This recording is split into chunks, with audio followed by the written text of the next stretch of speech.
मैं अभी आपको हिंदी व्याकरण समास के बारे में समझाना चाहता हूँ। समास जैसे विद्यालय, इसमें विद्या आलय दो शब्द हैं। विद्या पूर्व पद, आलय उत्तर पद, ये दो शब्द मिलकर एक नवीन शब्द है विद्यालय। संधि और समास में अंतर क्या है?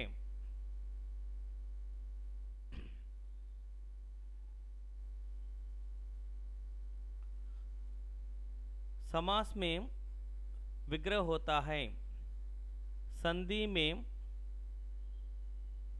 विच्छेद होता है। संधि और समास में अंतर क्या है? दो या दो से अधिक शब्दों के मेल से एक नवीन एवं सार्थक शब्द को समास कहते हैं। दो या दो से अधिक वर्णों के मेल से एक नवीन एवं सार्थक शब्द को संधि कहते हैं। यही दोनों में अंतर है। समास क्या है? दो या दो से अधिक शब्दों से मिलकर बने हुए एक नवीन एवं सार्थक शब्द को समास कहते हैं।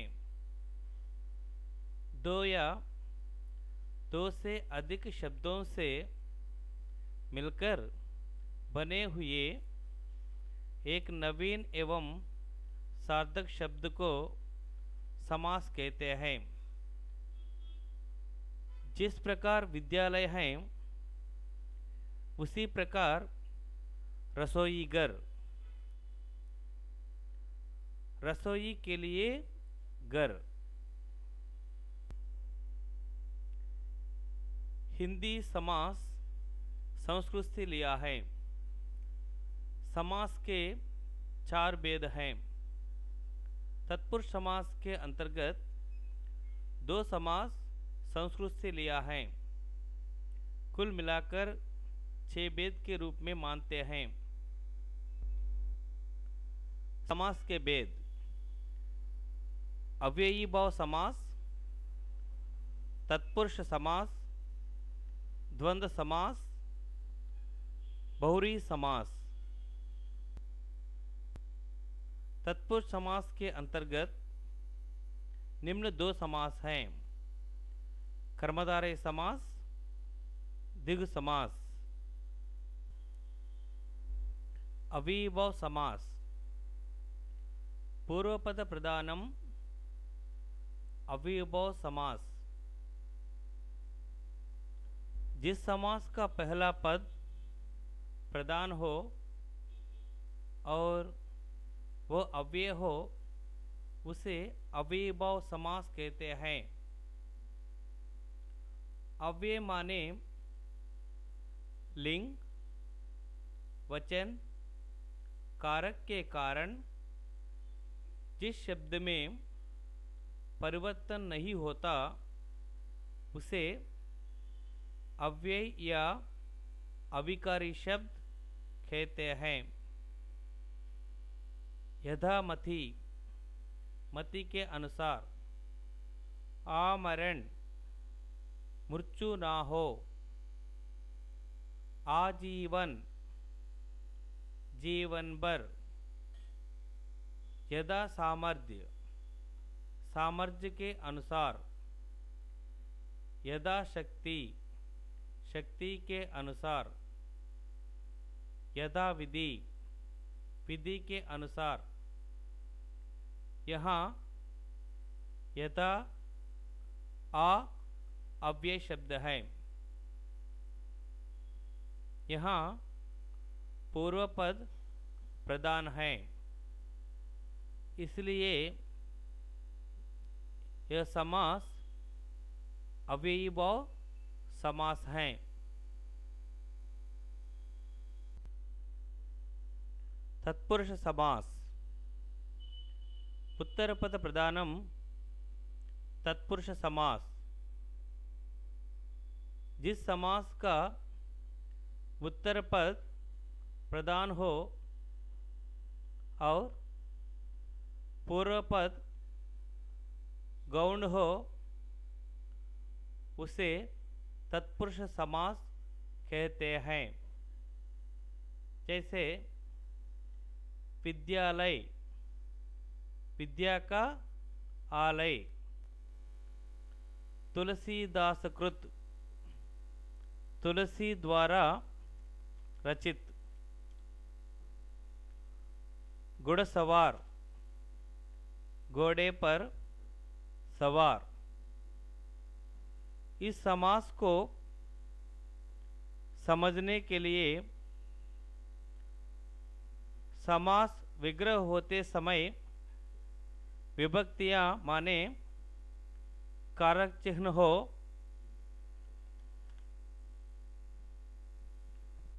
वह शब्द तत्पुरुष समास के अंतर्गत है। कर्मधारय समास। विशेष विशेषणम कर्मधारय समास। जिस समास का उत्तर पद प्रधान हो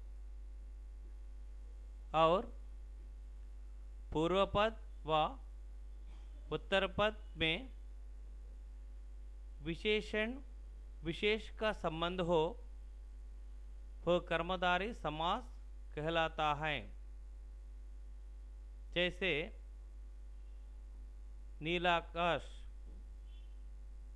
नीला है आकाश। नील कमल, नीला कमल।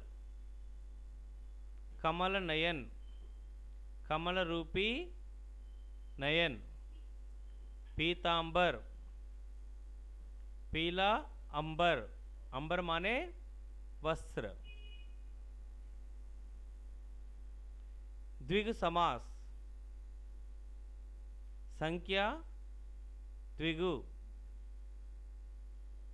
जिस समास का पूर्व पद संख्यावाचक विशेषण हो उसे द्विग समास कहते हैं। जैसे नवग्रह, नवग्रहों का समूह। पंचवटी, पांच वटों का समूह माने पांच वृक्षों का समूह। अष्टचाप, आठ कवियों का समूह।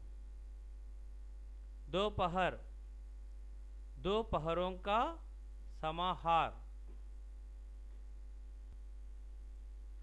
द्वंद्व समास। पूर्व पद उत्तर पद दोनों प्रधानम द्वंद्वम। जिस समास के दोनों पद प्रधान हो तथा विग्रह करने पर और या लगता है वह द्वंद्व समास कहलाता है। जैसे पाप पुण्य, पाप और पुण्य। राधा कृष्ण, राधा और कृष्ण। माता पिता, माता और पिता। राम रहीम, राम और रहीम। अंत में बहुव्रीहि समास। अन्यान्य पदार्थम बहुव्रीहि समास। जिस समास के दोनों पद अप्रधान हो और समस्त पद के अर्ध के अतिरिक्त कोई संकेतार्थिक अर्ध प्रदान हो, उसे बहुव्रीहि समास कहते हैं। दशानन,